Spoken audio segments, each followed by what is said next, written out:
Panorama group, जो सोचता है वो करता है। नमस्कार, एक बार फिर से आपका बहुत बहुत स्वागत करते हैं, अभिनंदन करते हैं। भारत लाइव है और यदि आप पंचनामा पे देख रहे हैं तो निश्चित रूप से आप खेल समझिए ही देख रहे हैं। सुबह सवेरे हम आपके सामने आते हैं खेल समझिए लेकर के, और इस खेल समझिए में बिहार और देश की राजनीति में वो भीतरिया पहलू हम आपके सामने रखते हैं जिसको अब तक अनछुआ कहा जा सकता है। नीतीश कुमार और नीतीश कुमार की रणनीति, इसको लेकर के हम बहुत सारी चर्चाएं करते रहते हैं।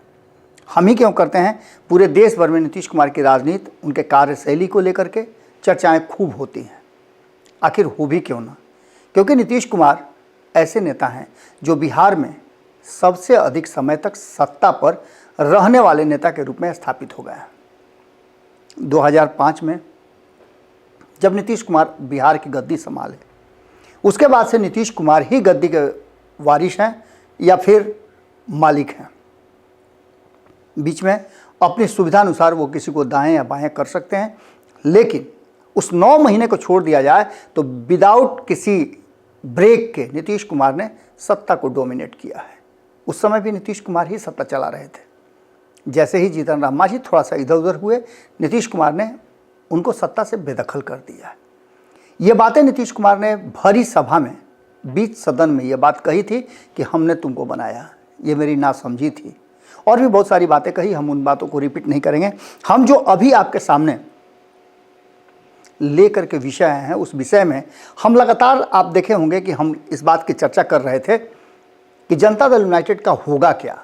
जनता दल यूनाइटेड से लगातार लोग बाहर जा रहे हैं, लगातार पार्टी के भीतर गुटबाजी हो रही है, लेकिन इन सबको संभालने और समेटने का नीतीश कुमार ने एक शुरुआत किया।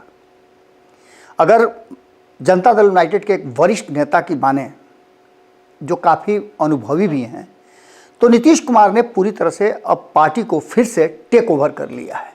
यही कारण है कि नीतीश कुमार गाहे बगाहे आपको कार्यालय में बिना किसी सूचना के रेड मारने चले जाते हैं। अब एक रेस शुरू हो चुकी है 2024 और 25 की। नीतीश कुमार ने जब से राजनीति में कदम रखा है और जब से वो छात्र राजनीति से मुख्य राजनीति में प्रवेश किए हैं, तब से लगातार स्ट्रेटजी ही बना रहे हैं। चाहे वो लालू प्रसाद के लिए स्ट्रेटजी बनानी हो, या फिर केंद्र में कैसे मंत्रिमंडल में शामिल हुआ जाए, अपनी समता पार्टी को कैसे आगे बढ़ाया जाए, जनता दल यूनाइटेड को कैसे आगे बढ़ाया जाए, और इसको कैसे उस लायक बना के रखा जाए कि दोनों खेमे में उनकी बराबर पूछ हो, यानी पलड़ा हमेशा नीतीश कुमार के लिए बराबर हो। जहां नीतीश कुमार आए उधर झुक जाए। नीतीश कुमार उस पसंगे की तरह हैं जो इतना महत्वपूर्ण होता है कि उसके बिना भार इधर उधर नहीं हो सकता है। नीतीश कुमार ने इस बात को साबित भी किया है। अब जबकि नीतीश कुमार ने पूरी तरह से टेक ओवर कर लिया है, तो इसके आगे क्या होगा? क्या नीतीश कुमार के टेक ओवर करने के बाद बिहार की राजनीति में बदलाव होगा? ये सारी बातें अब चर्चा का विषय बनी हुई हैं। लेकिन नीतीश कुमार इन सारे विषयों पर जिस तरह के बयान दे रहे हैं, वो साफ आपको नज़र आ रहा होगा कि उसमें से कंट्रोवर्सी निकालना चाहें तो खाली कंट्रोवर्सी ही है। एक तरफ नीतीश कुमार ये कहते हैं कि मेरी तबीयत खराब थी, 6 तारीख को हम नहीं जा पाए, तो दूसरी तरफ नीतीश कुमार ये कहते हैं कि आगे जो भी बैठक होगी उस बैठक का हिस्सा हम होंगे। तो दूसरी तरफ वो तपाक से ये भी बात कहते हैं कि हाँ, अमित शाह आ रहे हैं, उनके साथ हमारी बैठक है। इसके मायने क्या निकाले जाएं? तो इसके मायने यहां से निकाल सकते हैं कि ये कोई सामान्य सी बात है, इसमें कोई राजनीति नहीं है, क्योंकि ये घटनाएं तो होती ही रहती हैं। इस तरह की बातें संवैधानिक प्रक्रिया के तहत चलती रहती हैं, जो नीतीश कुमार सीधी तौर पे कह रहे हैं। लेकिन क्या आपको लगता है कि ये सीधा इतना है जितना नीतीश कुमार कह रहे हैं? अगर इतना सीधा होता तो नीतीश कुमार को पश्चिम बंगाल में हुई बैठक की निश्चित रूप से पहुंचना चाहिए था। उस बैठक में उन्होंने किसी और को भेज दिया। इसके अलावे अभी हाल फिलहाल में आप एक बात बहुत महत्वपूर्ण समझिएगा। पिछले 13-14 महीने से नीतीश कुमार महागठबंधन की सरकार चला रहे हैं। क्या आपने देखा कि कोई ऐसी बात हो जो आरजेडी कही हो और नीतीश कुमार ने मान लिया हो? कोई ऐसी बात आपने सुनी हो जो कांग्रेस ने कहा हो और नीतीश कुमार ने मान लिया हो?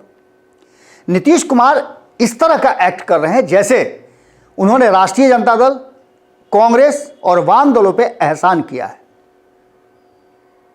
और ये बात निश्चित रूप से सही भी है, क्योंकि 2020 के चुनाव में ये महागठबंधन तो कहाँ फेंका गया था। मेहनत बहुत हुआ था, थोड़े सीटों से ही सही, लेकिन सत्ता से तो बेदखल हो गए थे। नीतीश कुमार की बदौलत आज महागठबंधन सत्ता में है और एनडीए बाहर है। इस बात का मलाल भारतीय जनता पार्टी को रहता है।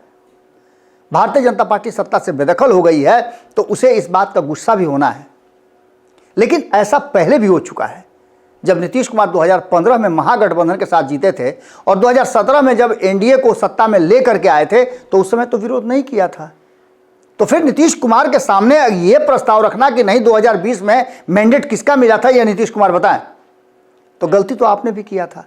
नीतीश कुमार इस तरह से सारी बातों को उलझा करके रखते हैं कि नीतीश कुमार को सीधा आप टारगेट नहीं कर पाए।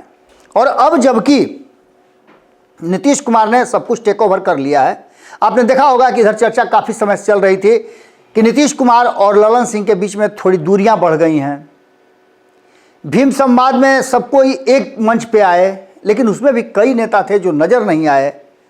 दलितों को लेकर के जिस तरह से नीतीश कुमार ने ये पूरा का पूरा खाका रचा था उस जातीय गणना के बाद कि दलित वोट जो है वो 20% उनके पास चला है, ये सारी बातें नीतीश कुमार ने जरूर की हैं। लेकिन इसके साथ साथ नीतीश कुमार को इस बात का भी एहसास है कि नीतीश कुमार अगर लालू प्रसाद के साथ रहते हैं तो स्थितियां इधर उधर दोनों हो सकती हैं। हो सकता है कि नीतीश कुमार लालू प्रसाद दोनों मिल करके एक बेहतर विकल्प के रूप में तैयार हैं, जनता को कैसे समझा पाएंगे।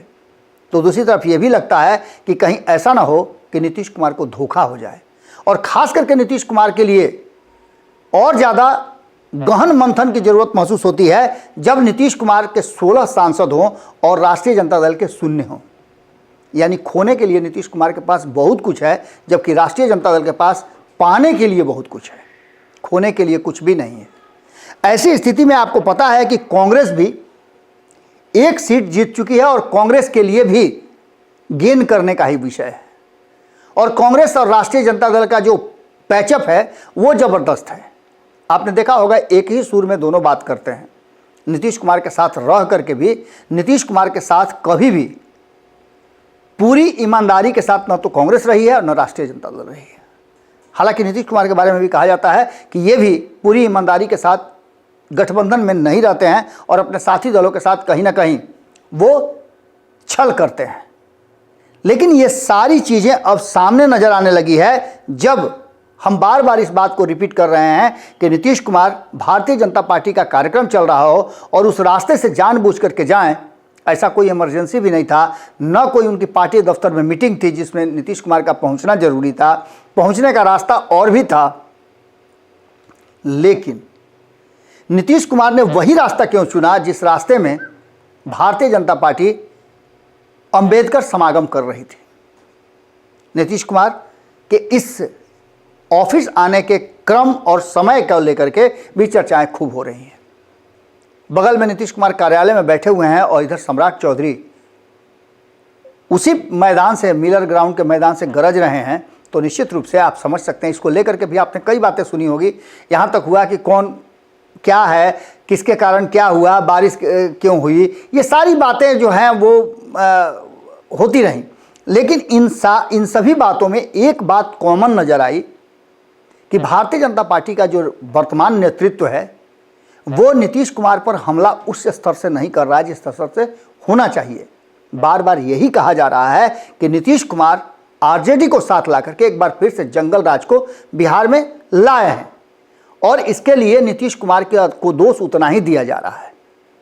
अब ऐसी स्थिति में एक तरफ पार्टी में बिखराव लगातार जो आप देख रहे होंगे कि लोग निकल के जा रहे हैं, चाहे अभी हाल फिलहाल में आप देखिए कि सबसे अंत में रणवीर नंदन गए, नीतीश कुमार के साथ उनके संबंध उतना ही अच्छा है, लेकिन रणवीर नंदन उस जदयू के व्यवहार से, जदयू के अध्यक्ष के व्यवहार से नाराज चल रहे थे। उनकी नाराजगी साफ नजर आई और भाजपा में जब उन्होंने ज्वाइन किया तो उन्होंने खुल करके कहा कि नीतीश कुमार अभी भी उनके आदर्श हैं, उनके नेता हैं, लेकिन ललन सिंह ने पूरी पार्टी को हैक कर रखा है। अब तो स्थिति उससे भी विकट हो गई है। कहा तो यह भी जा रहा था कि ललन सिंह वर्सेस अशोक चौधरी चल रहा है, लेकिन दोनों एक मंच पे मौजूद हुए तो ये देख करके लगा कि नीतीश कुमार क्या दूरियां कम करने की कोशिश कर रहे हैं, लेकिन ये भी कहीं से नज़र नहीं आ रहा, क्योंकि उस बैठक के बाद एक टेबल पे ये तीनों नेता नहीं बैठे हैं। संभावनाएं अपार हैं, लेकिन उसकी तलाश कोई नहीं कर रहा है। सीधी तौर पे नीतीश कुमार ने अपने पुराने लोगों पे फिर से एक बार भरोसा किया है, चाहे वो वशिष्ठ नारायण हो, विजय कुमार चौधरी हो या विजेंद्र यादव हो। हम बार बार इस बात को रिपीट कर रहे हैं। आपने देखा होगा कि अभी हाल फिलहाल में एक कार्यक्रम था, जिस कार्यक्रम में नीतीश कुमार अस्वस्थता की वजह से नहीं गए, मुख्य अतिथि थे, तेजस्वी यादव को भेजने की बात हुई, तेजस्वी यादव को भी उन्होंने रोक दिया और विजय कुमार चौधरी जाकर के वहाँ उद्घाटन करते हैं। ये क्या दर्शाता है? रोजगार को लेकर के तेजस्वी यादव बैकफुट पे हैं, जहाँ एक तरफ इस पूरे कार्यक्रम का और लोगों को सरकारी नौकरी देने का जो ये कार्यक्रम था 10 लाख लोगों को, इसका शुरुआत 2020 के चुनाव में एजेंडा के रूप में तेजस्वी यादव ने किया था, लेकिन इसका सारा क्रेडिट नीतीश कुमार को जा रहा है। जातीय जनगणना की बात करें तो इसकी भी शुरुआत राष्ट्रीय जनता दल ने किया था, लेकिन इसका सारा क्रेडिट नीतीश कुमार को मिला। निश्चित रूप से नीतीश कुमार को क्रेडिट मिलना चाहिए, क्योंकि वो मुखिया हैं, उन्होंने हिम्मत किया जातीय सर्वे करवाने का।